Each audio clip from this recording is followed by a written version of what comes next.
Hey guys, what's up? I'm Erin and welcome back to the channel. If you look around the YouTube space, it seems like there's a trend. I have seen so many videos pop up on my feed with the theme of you need to look poor in order to be rich.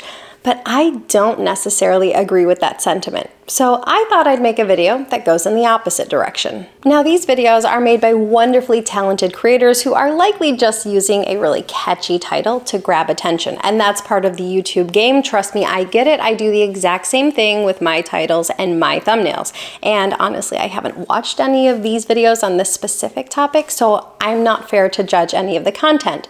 But from my perspective, I don't think you need to look poor in order to be rich. So let's dive in. Now, when we talk about being poor, we could talk about it from the stance of an economic standpoint, a social standpoint, an emotional standpoint.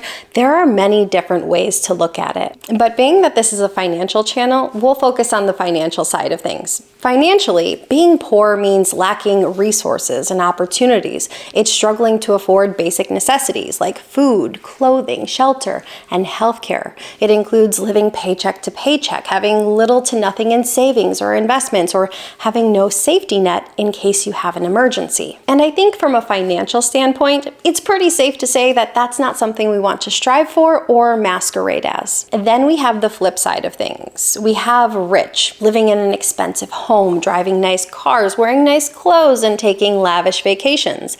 The concern here is that we have so many people today pretending to be rich, living in a home that stretches their budget to the absolute brink, driving a car that they can only afford because they chose to finance it over, say, 10 years, and living a lifestyle that in general just looks very lavish but is heavily financed by consumer debt. So it's not really a wealthy lifestyle. So we could look at this as being on a spectrum. Being poor is one end of the spectrum and rich is the other end of the spectrum. Now let's take a moment to talk about being fake rich or fake poor. If you're fake rich and you live a lifestyle that is heavily financed by debt, well, that's going to create a huge burden in your life and it's going to make it so you never actually build wealth.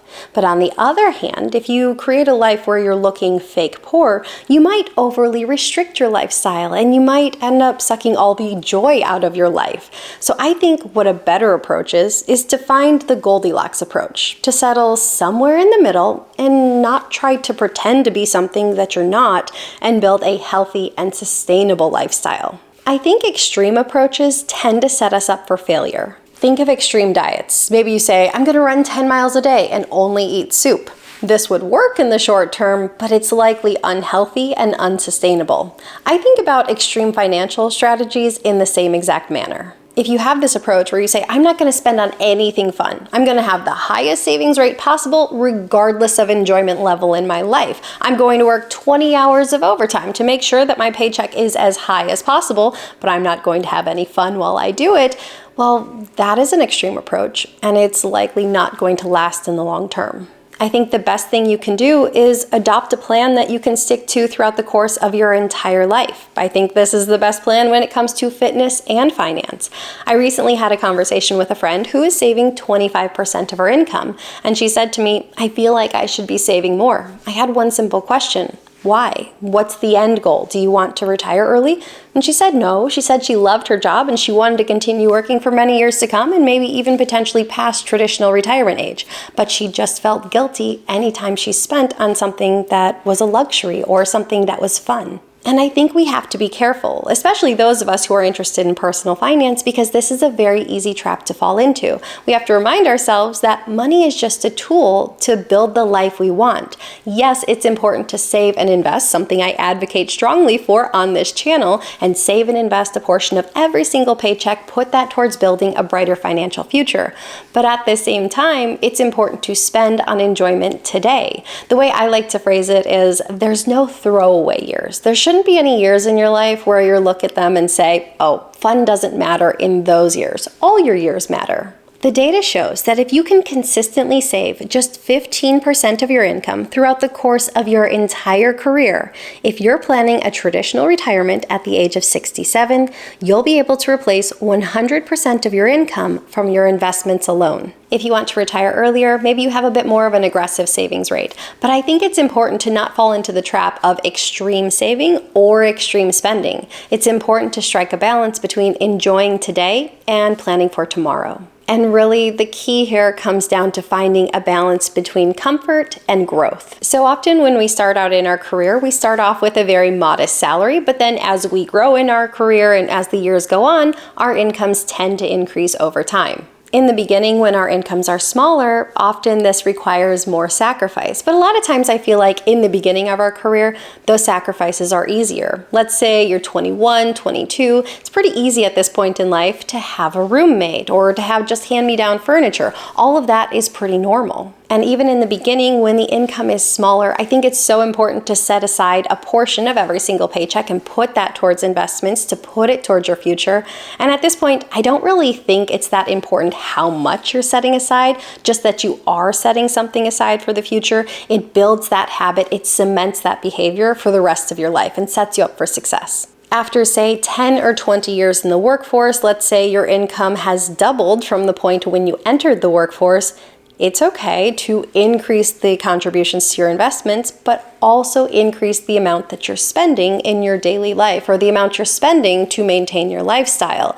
Quite frankly, the sacrifices I made at 20 are not the same sacrifices I'm interested in making at 40. A little bit of lifestyle creep that is deliberate and kept in check, is actually a good thing.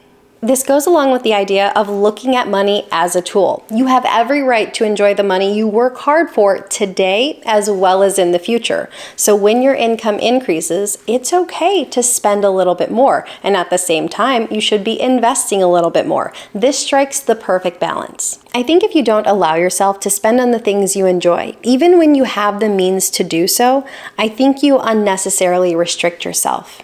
And this is really where I want to give a little pushback against the idea of pretending to be poor. It's certainly not about living beyond your means. You always want to live within your means. You always want to make sure you have room within your budget to save and invest for your future. But that income you work so hard for, it's meant to be enjoyed. Your life is meant to be enjoyed. You just don't want to overly restrict yourself and not give yourself permission to spend on anything that brings you enjoyment in life.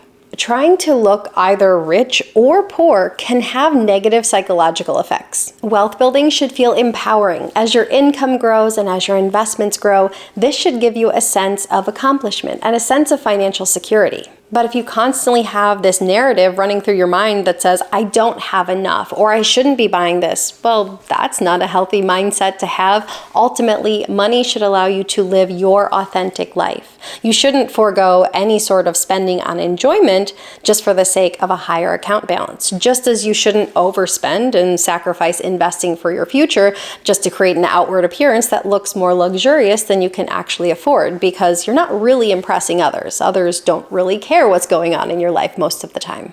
The whole idea of going after a life of financial independence is about prioritizing your freedom of choice over consumerism. It's about being deliberate with your purchases and being deliberate with the dollars that you choose to save and invest. Are the purchases you're making today bringing you joy today?